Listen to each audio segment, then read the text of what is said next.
substitution, something she said when asked about that setup. She said, "That was not my decision. That was somebody else's decision. That wasn't on me. I ain't want to do that." Stephanie White and the Indiana Fever front office just did something so baffling, so deliberately destructive, so absolutely indefensible, that Caitlin Clark herself had to go on record and publicly separate herself from the decision. And I want every single person watching this video to let that sink in for a moment. The face of the WNBA, the most important player this league has seen in a generation, the woman who single-handedly moved the needle on television ratings, ticket sales, and mainstream sports conversation, had to stand in front of cameras after a 106-92 loss and tell the world on the record to the Indy Star and to ESPN, "That was not my decision. That was somebody else's decision. I didn't want to do that." Welcome back.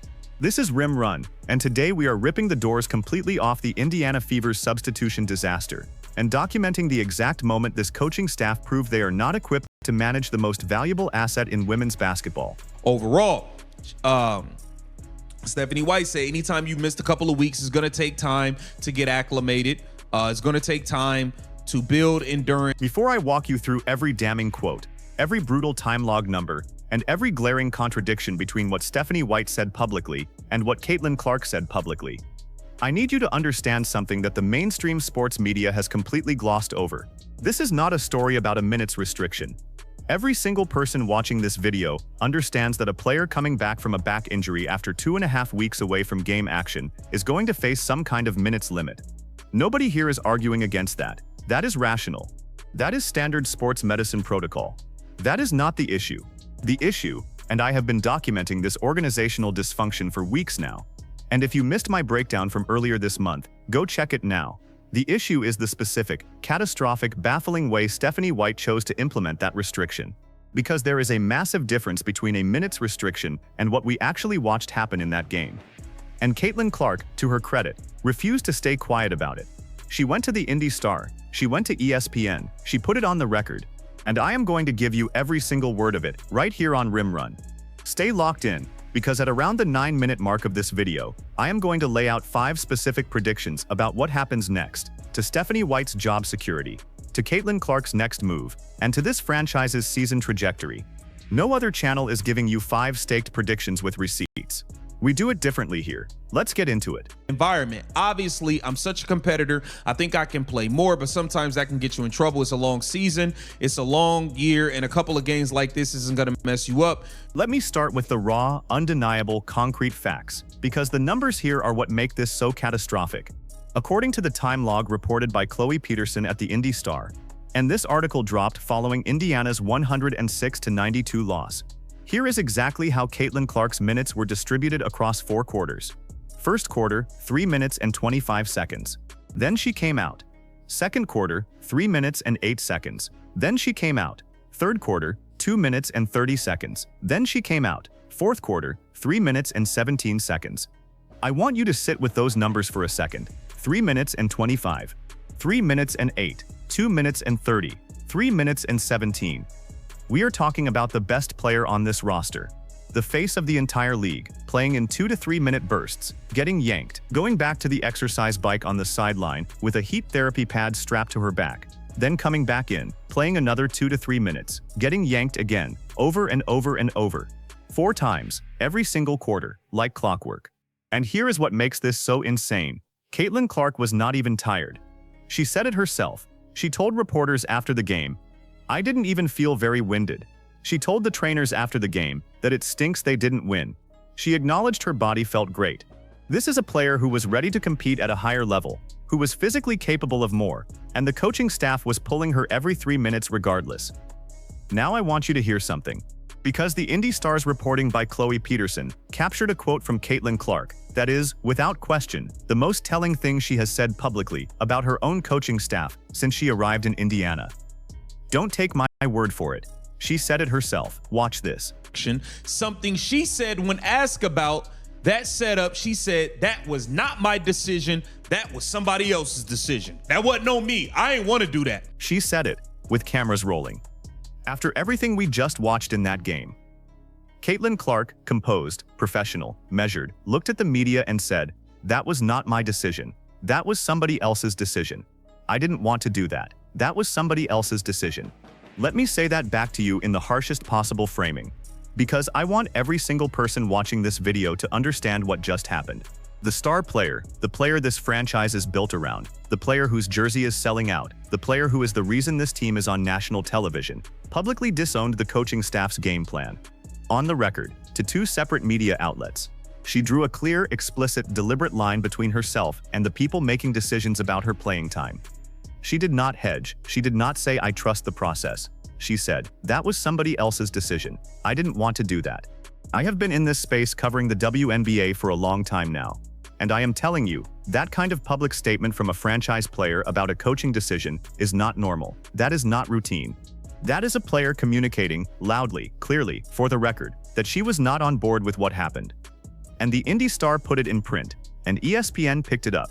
And now we are all sitting here watching it play out in real time. 3 weeks ago, I told you this coaching staff had a communication problem with their best player. The footage and the breakdown are in my earlier video. Look what just happened. Overall, Stephanie White said anytime you missed a couple of weeks, it's going to take time to get acclimated. It's going to take time to build endurance. Now let me escalate this, because the substitution pattern itself is only the first layer of what went wrong here. I need to walk you through 4 specific dimensions of this failure, because each one is worse than the last. Pass 1, the tactical failure. Let's talk about what Stephanie White actually did from a pure basketball standpoint, because it is indefensible on its face. You have a player returning from a 2.5-week absence due to a back injury. You have a player who has not been in a live game environment, not practice, not workouts, a real competitive game, for over 2 weeks. Caitlin Clark herself acknowledged this, telling reporters, especially when you haven't played in 2.5 weeks in a game environment is just so much more different than anything we can replicate. Even though my workouts have been hard and I've responded well to those, you just don't know when you get into a game environment. That is an honest, self-aware assessment from a competitor who understands her own body. And what did Stephanie White do with that reality? She designed a rotation that guaranteed Caitlin Clark could never build any momentum whatsoever. 3 minutes in, yanked. 3 minutes in, yanked. 2.5 minutes in, yanked. 3 minutes in, yanked. There is no rhythm you can build in 3-minute windows. There is no feel for the game you can develop when you are spending more time on the exercise bike than you are on the court. Clark said it plainly. It's really hard to get into a flow. For the most part, one got good looks. Some of them went, some of them didn't. I probably didn't have a feel for the game as I usually do. Like, it's just really hard for me to play in that scenario. And she is right. Any basketball player at any level will tell you the same thing. You need continuous run time to find your shot, to read the defense, to build the chemistry with your teammates that makes you dangerous. Pulling your best player every 3 minutes does not protect her, it neutralizes her. It takes the most potent offensive weapon on your roster and deliberately renders her ineffective. And then, and this is the part that truly irks my nerves, I cannot stand it when a coaching staff does this. They brought in Lexi Hall and Sophie Cunningham in her place, alongside Michaela Timpson, instead of Caitlin Clark, the face of the league. That is not a minutes restriction. That is sabotage. Pass 2, the pattern of behavior. Now here is what I need you to understand, and this is where it gets even more alarming. Because this is not an isolated incident. I have been documenting this organizational pattern for weeks, and every single one of those observations is now being validated in real time. This is not the first time the Indiana Fever's decision-making around Caitlin Clark has raised serious questions. This is not the first time we have seen a situation where the front office and coaching staff appeared to be operating on a completely different page from their most important player. And I told you this in my last several videos. I said this before, I said it during the live coverage, and I have been saying it consistently. The communication breakdown between Caitlin Clark and this coaching staff is a structural problem, not a one-game anomaly. Think about what the reporting actually shows us. Clark was playing in 2 to 3 minute spurts as a condition of her minutes restriction, something she said, when asked about that setup, she did not want to do. That phrasing is critical. She was not asked whether she agreed with having a minutes restriction. She was asked specifically about the setup, the way it was implemented, and she said she did not want it done that way. That means at some point before this game, there was a conversation, or a failure to have a conversation, between Caitlin Clark and the Indiana Fever staff about how her return was going to be managed. And the result was that Clark walked onto the court for her first game back with a plan she had not signed off on. A plan she explicitly did not want. And she found out what that plan looked like in real time during the game as Stephanie White kept pulling her from the scorer's table. 3 games of documented friction. 3 games of substitution decisions that have drawn public scrutiny. 3 times Caitlin Clark has paid the price. Pass 3. The enabler complicity. Let me be entirely clear with you about something that is not getting enough attention in this conversation. Stephanie White did not design this substitution plan in a vacuum. There is an entire Indiana Fever front office, a training staff, an athletic performance staff, a medical staff that signed off on this approach. Every single one of them looked at a plan that had their franchise player coming out every 3 minutes and said, yes, this is how we are going to bring Caitlin Clark back from injury. Every single one of them watched her get yanked from the scorer's table. Clark was literally ready to check in, standing at the table, and Stephanie White pulled her back and sent her to the bench. And not one of them stepped in to say this is not working. And then there is the media side of this. Because after the game, after a 106-92 loss, after Caitlin Clark publicly disowned the game plan, Stephanie White stood up and said, anytime you've missed a couple of weeks, she's going to take time to get acclimated. It's going to take time to build endurance. That was Stephanie White's public response. Build endurance. Clark wasn't even winded. Clark said her body felt great. Clark said she could have played more. And Stephanie White is talking about building endurance. They are not on the same page. They are not in the same chapter. They are not even reading the same book. And every single person in that organization, every enabler, every yes man, every assistant who watched this happen, stayed completely silent. Receipts are coming. Pass 4. The cost to Caitlin Clark. Now let's talk about what Caitlin Clark actually lost in this game. Because beyond the final score, beyond the 106-92 loss, there is a specific, concrete basketball cost to what happened. Clark came back from a back injury that had kept her out for 2.5 weeks. Her first game back is supposed to be a confidence-building moment. It is supposed to be a chance to shake off the rust, find your rhythm, remind yourself and your teammates what you are capable of. Instead, she spent the entire game in a stop-start cycle that made it structurally impossible for her to feel like herself out there.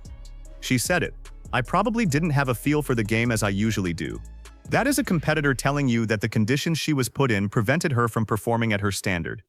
She got good looks, she acknowledged that, but the rhythm was not there, the flow was not there, because you cannot build flow in 3-minute windows. You cannot build feel when you are spending more time on a stationary bike than you are on the hardwood. And here is the part that should make every Indiana Fever fan genuinely furious. Caitlin Clark, this competitor, this relentless, defiant, elite-level talent, had to sit in front of cameras after a loss and defend herself. She had to explain that the game plan was not hers. She had to publicly distance herself from decisions made by the people who are supposed to be supporting her. She had to find the silver lining. My body feels great. I'll take that as a win, because the actual result of the game was a loss, and her performance was hampered by a plan she did not agree with.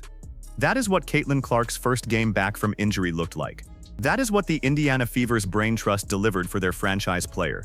And that is what Caitlin Clark's prime is being burned for. Environment. Obviously, I'm such a competitor. I think I can play more, but sometimes that can get you in trouble. It's a long season. It's a long year, and a couple of games like this isn't going to mess you up. And here is the receipt that nobody on television will play for you, because of exactly what it proves about the gap between what Stephanie White said and what Caitlin Clark actually experienced on that court. Let me break down exactly what you just heard. Stephanie White, in her post-game comments, said, anytime you've missed a couple of weeks, she's going to take time to get acclimated. It's going to take time to build endurance. That is the coach's justification for the substitution pattern. Endurance. Acclimation. Now hold that thought and place it directly next to what Caitlin Clark said to the Indy Star and ESPN in that same post-game window. Clark said, I didn't even feel very winded. She said her body feels great. She said she told the trainers after the game that it stinks they didn't win, but she'll take it as a win how her body feels and how she really felt out there. You guys already know what that means. The coach is publicly citing endurance concerns as the reason for the substitution plan. The player is publicly saying she was not even tired. Those two statements cannot both be true. One of them is describing a reality that does not match the other. And the fact that it is the player, the one who was actually on the court, actually on the bike, actually wearing the heat therapy pad, actually feeling what her body was doing, who is saying she felt fine. That is the detail that should end this conversation about whether the plan was justified. It was not. It was a baffling, catastrophic, absolute failure of game management. And now we have both sides of it on the record. I made a video breaking down the Fever's roster management issues earlier this season. 3 weeks ago I called this exact kind of organizational disconnect. Go back and check the receipts, they are right there in the comments of that video. Before I lay out the full verdict, I need you to hear one more thing directly from the source. Because of what it proves about how Caitlin Clark is choosing to handle this situation, and what that tells us about where her head is at going forward, she said, "Obviously I'm such a competitor, I think I can play more, but sometimes that can get you in trouble. It's a long season, it's a long year, and a couple of games like this isn't going to mess you up. Just get your feel back and it'll be okay." I want every single person watching this video to pay close attention to the layers in that statement. On the surface it sounds diplomatic, gracious, even. She is acknowledging that her competitive instincts sometimes push her to want more than is medically advisable. She is taking a long-view perspective. But read between the lines and what you are actually hearing is a player who knows she could have played more, who feels she should have played more, who is managing the public narrative carefully because she is a professional, but who has already made clear, in the same breath, to the same reporters, that the specific implementation of the minutes restriction was not her decision and was not what she wanted. That combination, "I can play more, but this was somebody else's call," is not a ringing endorsement of the coaching staff's judgment. That is a player threading the needle between professionalism and accountability, and she did it brilliantly. Caitlin Clark, even in the middle of a situation that would frustrate any competitor on the planet, handled herself with more class than the people running this franchise deserve right now. Now, 5 predictions. Let's go. Prediction 1. Stephanie White's job security. I am going to say this clearly, and I am going to stand on it. If Stephanie White is still the head coach of the Indiana Fever by the time we hit the midpoint of this season, and if the substitution management of Caitlin Clark does not change dramatically and immediately, the pressure on this front office to make a move is going to become impossible to ignore. The fan base is already vocal, the media is already asking questions, and now you have the franchise player going on record to publicly disown a game plan. That is not a situation a coaching staff survives long-term without a course correction. If Stephanie White is still running this exact same rotation pattern for Caitlin Clark in the next 3 games, I want every single person watching this video to come back to the comments and roast me if I am wrong, because I am telling you right now, that approach is unsustainable. Prediction 2. Caitlin Clark's next move. Watch what happens in the next game Caitlin Clark plays, with more continuous runtime. When this franchise eventually, out of necessity or out of public pressure, gives Clark extended minutes and lets her actually build rhythm in a game, you are going to see a performance that reminds everyone exactly why she is the face of this league. Clark is not the problem here. She never was. She said her body feels great. She said she was not winded. She said she could play more. The moment the Indiana Fever gets out of her way and lets her play basketball, she is going to explode. Save this clip. When that performance happens, come back here. Prediction 3. The front office accountability moment. The Indiana Fever front office cannot stay silent on this indefinitely. The reporting from Chloe Peterson at the Indy Star has already documented the disconnect publicly. ESPN has the quotes. The time log is out there. At some point, and I am telling you it is coming sooner rather than later, someone in that front office is going to have to address this publicly. Whether it is a statement, a press conference, or a quiet policy change that shows up in Clark's next game log, the organizational response to this situation is going to tell us everything about whether this franchise is actually committed to building around their star player or whether this is a deeper, more troubling structural problem. Watch the next 2 weeks. Prediction 4. The media follow-up that breaks this wide open. The Indy Star story by Chloe Peterson is not the end of this reporting cycle, it is the beginning. Right now there are reporters sitting on follow-up conversations, on locker room observations, on sources inside the Indiana Fever organization who have more to say about the communication breakdown between the coaching staff and Caitlin Clark. The story is going to get bigger before it gets smaller. The quotes are too good, the contradiction between Clark and White is too clear, and the public interest is too high for this to just quietly disappear. When the follow-up reporting drops, remember that Rim Run was already here telling you this was coming. Prediction 5. The season outcome for Indiana. I am going to say what a lot of people are dancing around. If the Indiana Fever does not fix this communication breakdown, if Stephanie White continues to implement game plans that Caitlin Clark publicly disowns, if the front office continues to allow this level of disconnect between their franchise player and their coaching staff, this team is going to underperform relative to their talent level for the rest of this season. Clark is too good, too competitive, too important to this team's success for mismanagement of her playing time to not show up in the win-loss column. The Fever have the pieces to be a genuine playoff contender, but you cannot build a winning culture when your best player is going on record after games to tell the world she did not agree with the game plan. Mark this video, come back at the end of the season. Let's see where we are. And here is the closing image I want to leave you with, because this is what matters most.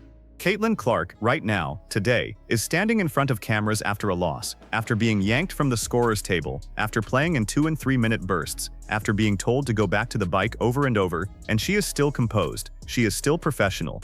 She is still saying, "My body feels great, it's a long season, just get your feel back and it'll be okay." She is still competing, she is still showing up. She is still the most important player in this league, doing everything right, even when the people around her are making it brutally, catastrophically, unnecessarily hard. That is Caitlin Clark, and she deserves better than what the Indiana Fever gave her in that game. Drop your most honest take in the comments right now. Is Stephanie White completely out of her depth managing a franchise player of Caitlin Clark's caliber? Or is there a version of this where the minutes restriction plan was medically justified and Clark's competitive instincts are just pushing back against something that was actually in her best interest? Pick a side, defend it. I want to see the debate in the comments because this one has layers. And while you are down there, save this comment right now. Stephanie White's substitution pattern changes dramatically within the next 3 games, or the public pressure becomes too loud to ignore. If I am right, come back and tell me. If I am wrong, roast me. That is the deal. Tag the friend who keeps telling you the Indiana Fever's coaching staff deserves more patience and more trust. Make them watch this video, look at those time log numbers, read those Caitlin Clark quotes, and then tell you they still believe it. And here is what is coming next on Rim Run. Tomorrow we are going to break down the broader picture of how the Indiana Fever's front office has been handling Caitlin Clark's development since day one. The decisions, the patterns, the moments that the mainstream media keeps giving a pass. If you are not subscribed, you are going to miss it. Hit the bell right now. This is Rim Run. We will see you in the next video.